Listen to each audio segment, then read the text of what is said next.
Hello everyone, সবাই কেমন আছো? আজকে অনেক দিন পর আমরা একটু বাইরে বেরোলাম। তো আজকে গেছিলাম কৃষ্ণনগর চার্চে। কৃষ্ণনগর চার্চে আমরা গেছিলাম ওই বিকেলের দিকটায়, পড়ন্ত বিকেলের পরে। তো গিয়ে দেখলাম প্রায় খুলেই দিয়েছে সব কিছু, সব জায়গাতে। আবার দু একজন করে লোকও দেখছিলাম, আর এ তো ফাঁকা রাস্তা পেয়ে দৌড়াতে শুরু করলো। কৃষ্ণনগরের এই চার্চটির নাম ক্যাথিড্রাল চার্চ। তো আমরা এখানে ঢুকেই শুরুতে খ্রিস্ট মন্দির, এখানটায় এলাম। এর ভেতরটায় প্রবেশ করবো এবারে। এটা কত সুন্দর, অনেকটা বড় জায়গা নিয়ে করা। তো আমরা শুরুতে ভেতরে না ঢুকে আশেপাশটা একটু ঘুরে ঘুরে দেখছিলাম। এখানে কত প্রাচীন প্রাচীন মূর্তিগুলো এখানটায় রাখা আছে, অনেক ফুল গাছ আছে, সেগুলোকে একটু ঘুরে ঘুরে দেখছিলাম। আর একটু ক্যামেরা বন্দিও করে নিলাম।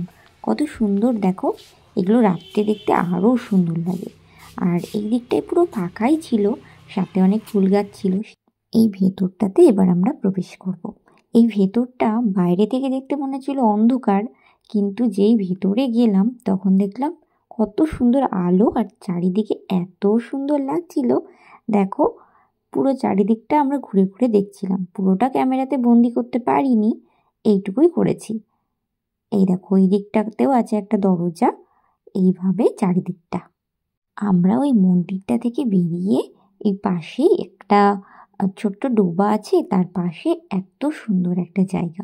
তো আমরাও এখানে একটু হেঁটে হেঁটে এলাম। এইখানে বড়দিনের সময় পুরো ভিড়ে লোকালয়ে ভর্তি থাকে, কিন্তু আজকে আমরা এসেছি এমনি টাইমে, তো এই জন্য পুরো ফাঁকা চারিদিকটা। দেখো, কোনো কোনো জায়গাতে পুরো ফাঁকা ফাঁকাতেই দেখতে ভালো লাগে, যেমন এইখানটাতে।